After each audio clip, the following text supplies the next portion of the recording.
Boa noite a todos, graça e paz em nome de Jesus, que Deus te abençoe, que Deus abençoe a tua casa, Deus abençoe a tua família, até aqui nos ajudou o Senhor. Que a graça do nosso Senhor Jesus Cristo, o amor do Pai e a comunhão do Espírito estejam sobre todos nós em nome de Jesus. É uma alegria estar aqui com você, eu espero que vocês estejam todos bem.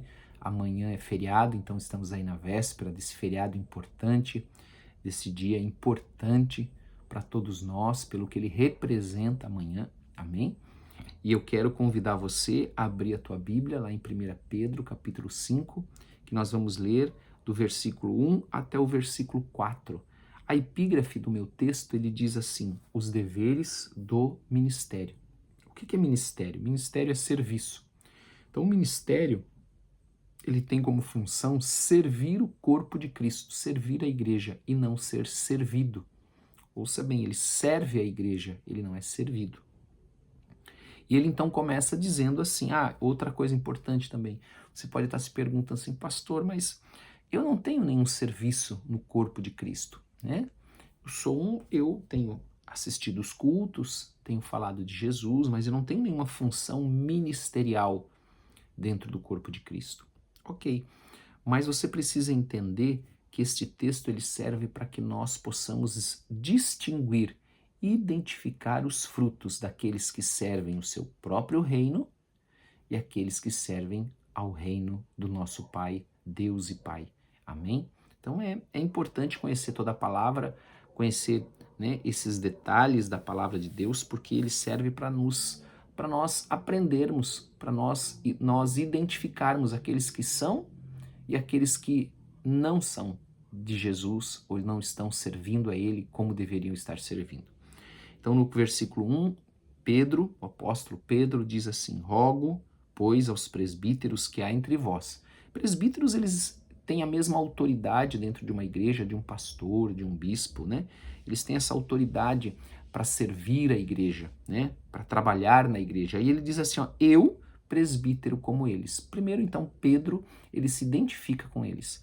Na sequência, ele diz assim, e testemunha dos sofrimentos de Cristo. Então, aqui ele já se identifica como apóstolo. Porque os apóstolos, aqueles que foram chamados para ser apóstolos, foram somente aqueles que viram o Senhor Jesus, né? Aí você pode perguntar, mas Paulo viu o Senhor Jesus? Viu no caminho de Damasco. No caminho de Damasco, quando Paulo havia recebido uma carta para perseguir os cristãos, Jesus, o Senhor, apareceu para ele nesse caminho de Damasco. Então, Paulo também era um apóstolo, mas todos eles tinham como característica terem visto o Senhor, tá? E ele diz assim ainda, e ainda coparticipantes da glória que há de ser revelada. Então, coparticipante é o que? Olha, nós participamos juntos, estamos juntos servindo o Senhor naquilo que vai ser revelado ainda, no dia em que nós estaremos lá junto com o Senhor nos céus, né, experimentando a sua glória, né, sendo beneficiados, sendo abençoados, não é verdade?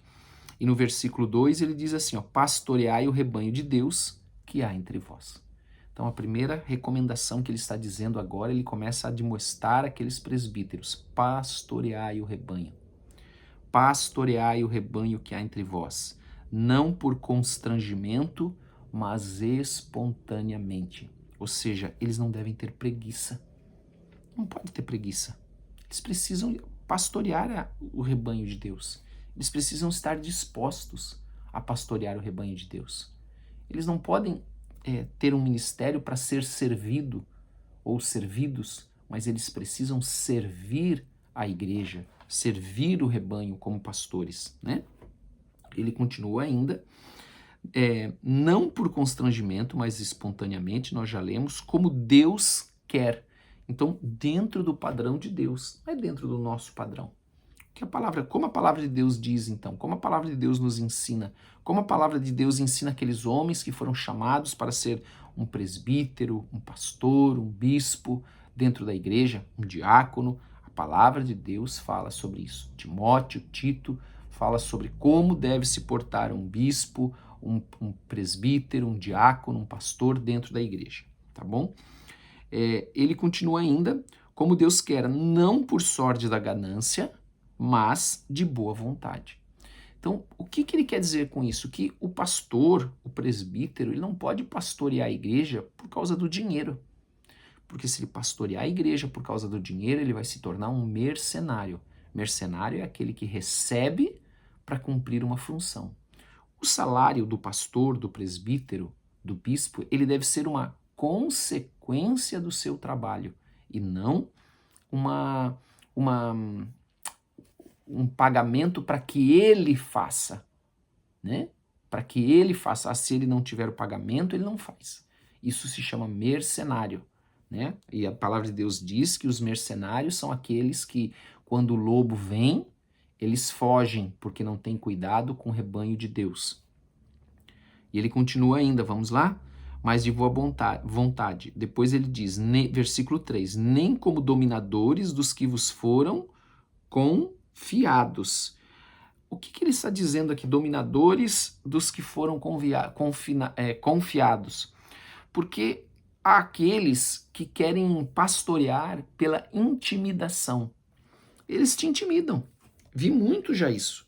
Pastores, né, diáconos, presbíteros intimidando as ovelhas, ameaçando as ovelhas. Olha, se você não fizer isso, vai te acontecer isso.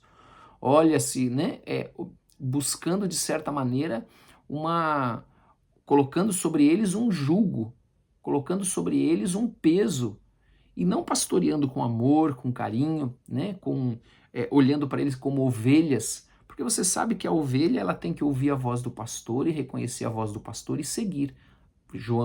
Salmo 23, a palavra do Senhor diz, é um salmo conhecido que diz, né, o Senhor é meu pastor, nada vai me faltar. Então, nós, os pastores, precisam cuidar das ovelhas, levar elas para as águas mansas e para os pastos verdejantes, versículo 2, versículo 3, e que ainda que passe pelo vale da sombra da morte, eu não temerei, porque o pastor está comigo. Você não está sozinho, não está sozinha como ovelha. Claro que ele está falando aqui do Senhor Jesus, o nosso sumo pastor, mas como pastores nós também precisamos amar a ovelha, cuidar da ovelha, zelar pela ovelha. Amém? A não ser quando a ovelha não quer, quando a ovelha, né, não é ovelha. Aí é diferente. Dizendo ainda no versículo 3, antes tornando-vos modelos do rebanho. Então o pastor, ele tem uma obrigação de ser um modelo. As pessoas precisam olhar para ele e ver Jesus. Precisam olhar para ele, claro, todo homem é falho, ninguém é perfeito, mas eles precisam olhar para ele e ter ele como um modelo, como um exemplo dentro, né, da igreja, do corpo de Cristo. E ele termina esse trecho no versículo 4 dizendo assim, ora, logo que o Supremo Pastor se manifestar, recebereis a imarcessível coroa da glória. Então, aqueles que agirem desta maneira, aqueles que andarem desta forma, e aí, claro, eu preciso dizer para você que o que isso significa para nós, que aqui nós precisamos também identificar quem são esses pastores e quem não são, quem é e quem não é, né? Pelos seus frutos, pela maneira que ele age, pelo que ele faz. Porque no final, aqueles que desta forma procederem bem, receberão a imarcessível coroa da glória. O que é isso? É aquela coroa que o vencedor ganha no final de uma prova, né? Aquela coroa de flores que ele recebe, né? De ramos e flores, que é a coroa da vitória. Então, todos que agirem desta maneira receberão a imarcessível coroa da glória, ok? Então, o que nós aprendemos aqui? Como que um presbítero, como que um pastor, porque eles têm a mesma função, quase a mesma função, presbítero, pastor, bispo, devem proceder. Se não for desta forma, eles com certeza não receberão a coroa da glória. Amém? A imarcessível coroa da glória que o Supremo Pastor, quando o Supremo Pastor se manifestar. Quem? Jesus Cristo na sua segunda vinda. Amém? Vamos orar?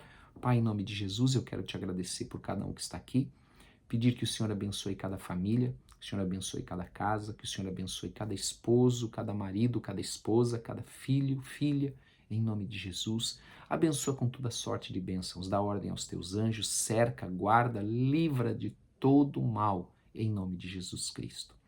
meu Deus, e aqueles que amanhã vão sair de casa. Eu oro para que o Senhor os proteja, cubra suas vidas com o sangue de Jesus, os leve em segurança, em paz, para que possam declarar que Jesus Cristo é o Senhor da sua vida, como? Através dos princípios morais que eles creem, que eles declaram, que eles vivem, em nome de Jesus. Abençoa cada um, abençoa cada família, em nome de Jesus, abençoa o Brasil, que aquelas coisas ocultas, escondidas, aquelas coisas que estão em trevas sejam reveladas em nome de Jesus Cristo. E que aqueles que enganam o povo brasileiro sejam desmascarados em nome de Jesus Cristo. Amém e amém. Que Deus te abençoe, Deus abençoe a tua casa, a tua família e te dê uma noite de sono, de paz, de descanso, em nome de Jesus. Amém e amém.